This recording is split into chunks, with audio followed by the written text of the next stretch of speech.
DBSCG things.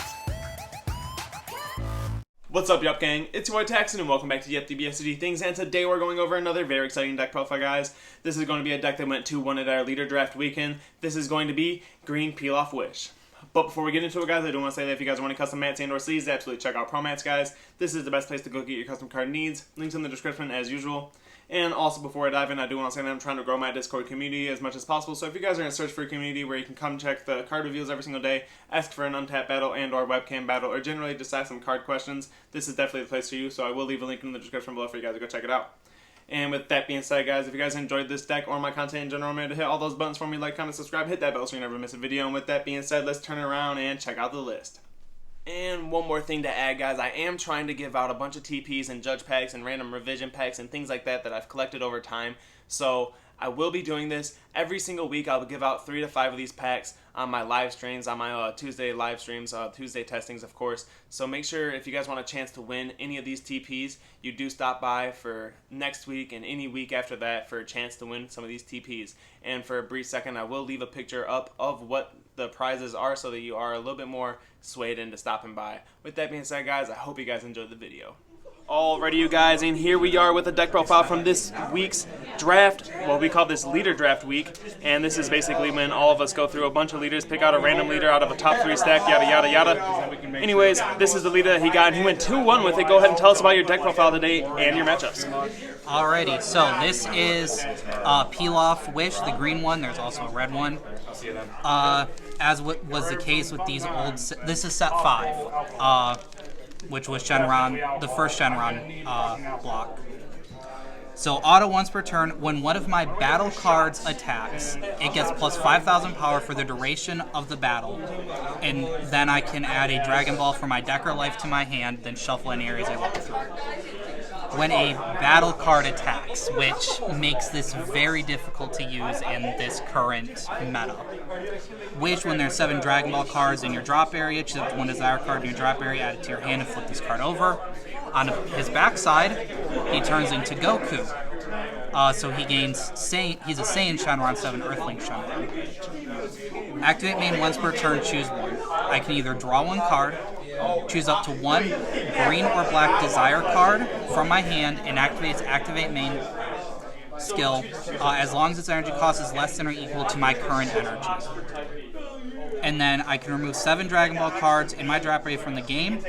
If I do, I can choose 1 card from my opponent's hand in battle area, or is it battle cards?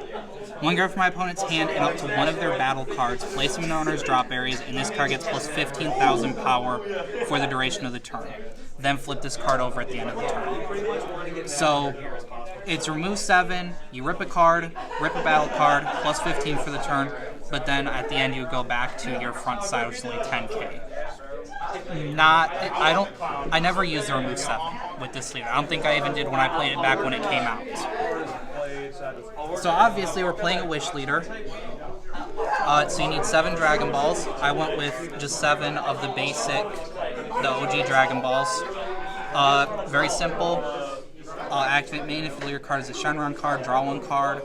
And then for those who might not know, the Dragon Ball keyword skill, you can include any number. You can include as many copies of cards with Dragon Ball in your deck as you like, as long as the total number doesn't exceed 7, which is to show you need 7 Dragon Balls to make a wish. You're going to keep up with the extra cards. It's a green leader. I run 3 Shocking Death Ball. This one's pretty standard. Counter attack, negate the attack. If the leader card is green, negate the attack. KO a 2 or less. Sparking 5, you can activate it by taking a life instead of paying its energy cost. That one's pretty easy. Frieza Army Healing Pod. So this is a field card, auto once per turn. When I play a green battle card from my drop area, I draw 1 card. Activate main, pay 4, place it into my drop area from the battle area. Choose up to 1 battle card with an energy cost of 4 or less from my drop area and play it.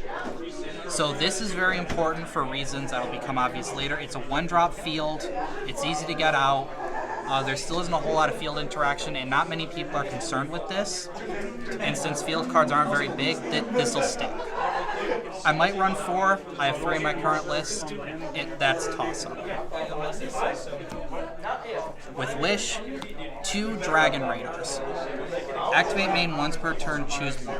Look at the top 7 cards in my deck, add up to a total of 2 Dragon Ball. Add up to a total of 2 Dragon Ball or Desire cards from them to your hand, then shuffle your deck. Or choose up to a total of 2 Dragon Ball or Desire cards from your drop area and add them to your hand. So this is a 1-drop way to either search your Dragon Balls if you really need to, would not do that, or you can add Dragon Ball and Desire cards from your drop to your hand to reuse them. So at worst, it is a 1-drop draw 2, because you can add the 2 Dragon Balls from drop to hand, and then just immediately activate main to pitch in a draw 2. So, the main gimmick of this deck focuses around Unthinkable Fate. Permanent, this card gains Desire in all areas, so you can play it for free off the leader. Activate main. If your leader card is a green Shenron card, choose one of your battle cards and place it in its owner's drop area. Choose up to 1 green Sungoku GT card with energy cost of 2 or less in your drop area and play it. So that plays into the healing pod, because you play it from your drop area, you get the draw. Which is big for the deck, because if you use your leader skill to activate this, you don't get the draw. So it's a way to make up for that. Now, what Green Sungoku GTs make this worthwhile? There's 3 targets, one of them that I don't run. But the original use of the deck was to use it to play this just skillless Super Saiyan Sungoku, skillless 20k. What happens, you play it, you swing with it, you activate Unthinkable Fate, you send it to drop, and then you choose a green Sungoku GT in your drop area and play it. He is all you need to get the combo off. So that's just constant 20k swinging. And then the other target is a newer one, Sungoku Path to Revival. So auto not once per turn. Auto, if your leader card is a Shenron card, when this card is played from any area, just played, add up to 1 Dragon Ball card from your deck or drop area to your hand, then shuffle your deck if you look through it. So basically, he becomes a cantrip, because you add a Dragon Ball from drop to hand, activate it, draw a card. With this, that's a draw 2, if you play it from drop. And then activate main, pay 2 green. If your leader card is a green Shenron card and you place 7 Dragon Ball cards from your drop area under this card, choose up to 1 Twin Onslaught SS4 Sungoku from your hand and play it on top of this card. This card is a bit of a beast. This is a set 5 SR. I don't have the SPRs, unfortunately. So he's a double strike deflect, auto burst 5, which is pretty costly. When you play this card, if your leader card is a green Shenron card, choose all of your opponent's battle cards, KO them, and KO them.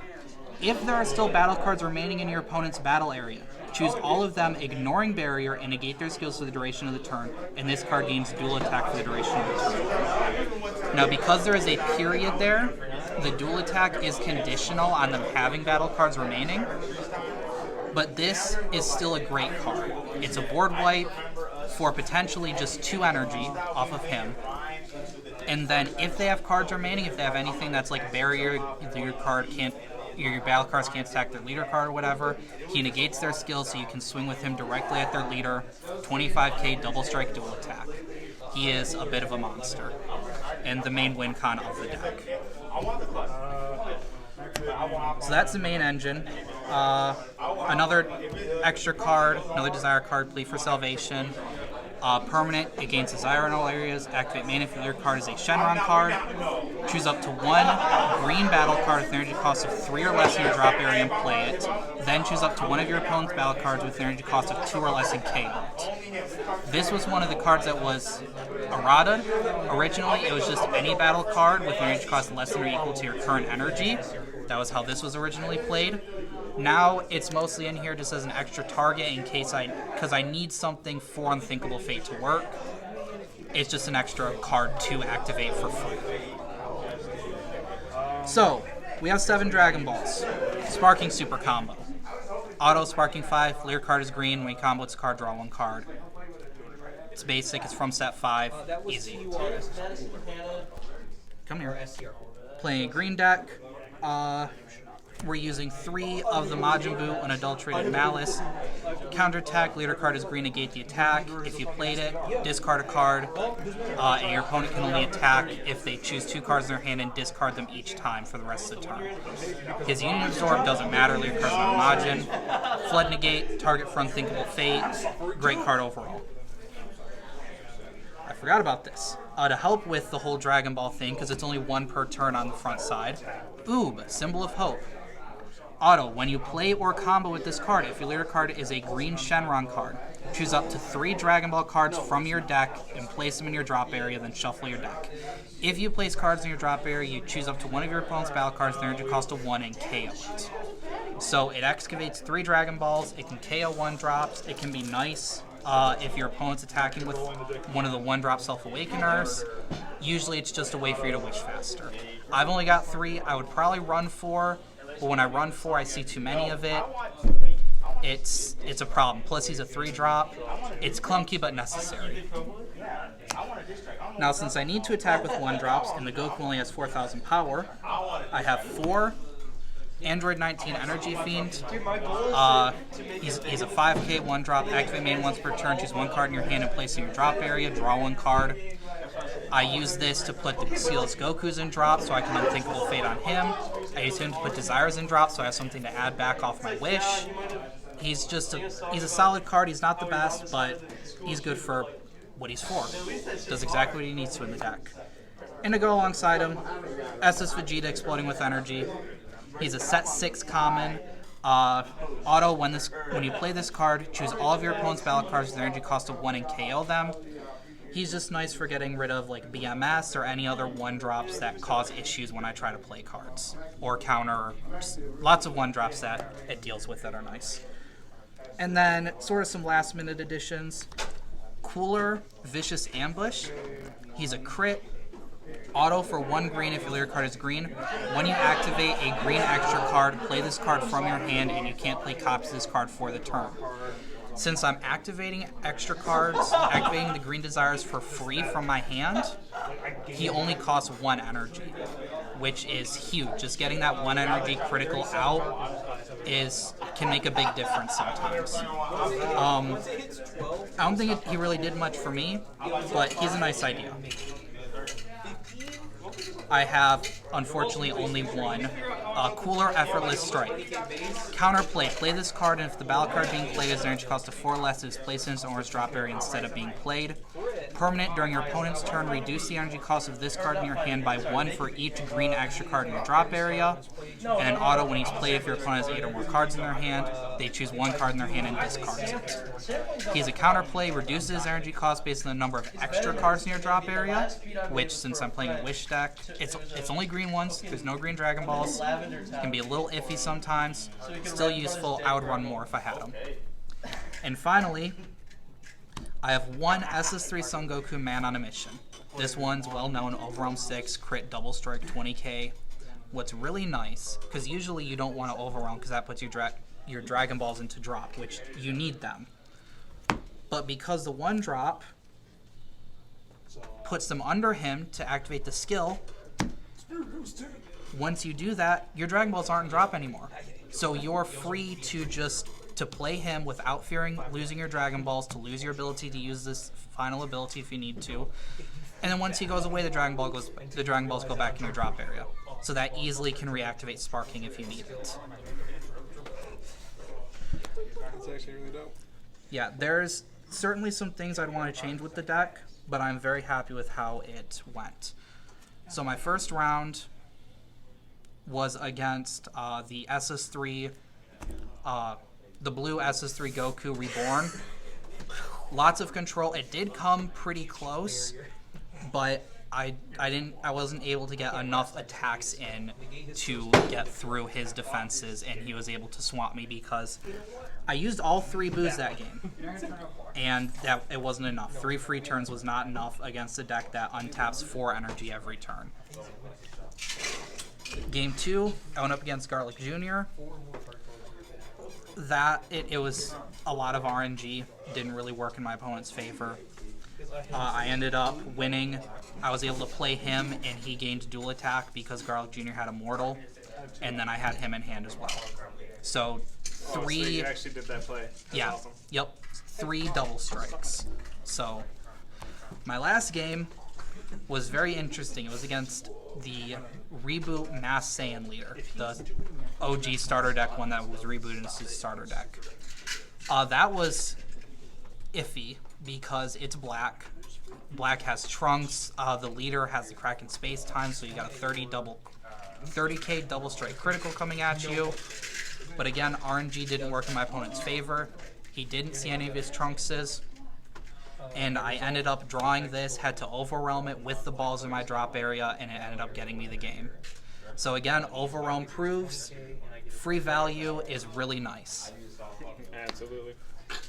Alrighty, so with that being said, I did notice that you don't run a secret rare in this deck. Do you have any, just in case someone does want to test this out and play it out, do you have any recommendations? You did test out this deck today, and maybe you have an idea of what would work the best in the deck? The 2 secret rares that I would run in this deck, if you're going with green ones, would be either the Majin Buu counter, so that way your big boy, the 5-drop wherever he went, if they go to activate a counterattack, you can just say no, because that's really powerful. And then you have another double striker, which again, on top of that, that would be 4 double strikers that turn. Or what I originally had in my list, which we unfortunately didn't have, would be the Grade 8 Mass Saiyan, because there's no... The deck doesn't do a whole lot on my opponent's turn. Like you saw, I only had one of the cooler. I'd probably run a couple more of those. I don't have any unisons, so freeze is not an option, but that being able to just remove something, ignoring barrier, would be huge for that. And going into why I don't have any unisons, this leader requires battle cards in order to get the searches on this side. And since the Dragon Balls are required to wish at all, there's no life, no other way like Zamasu has. I have to be able to get Dragon Balls every turn, and I've had games where I've had to do 1 Dragon Ball at a time. I don't see any of my oops. Yeah, so that's pretty rough. Yeah, either Boo or Mass Saiyan. I looked over and watched you one turn. You're on like turn 4 or turn 5, and you were still trying to get your wish off. Yep, it can be rough sometimes, and that's the downside of Wish. But if it can go off, it can be extremely powerful, being able to activate cards for free and have its energy still up. Absolutely. All right, so with that being said, that was your deck profile. Do you have any final shout-outs? Just to you guys, thank you for being here and allowing us to show off crazy stuff like this and see if it inspires anyone. Absolutely. Leader draft is always fun. So with that being said, guys, if you guys enjoyed this deck profile or my content in general, remember to hit all those buttons for me, like, comment, subscribe, and we will see you guys next time. Later.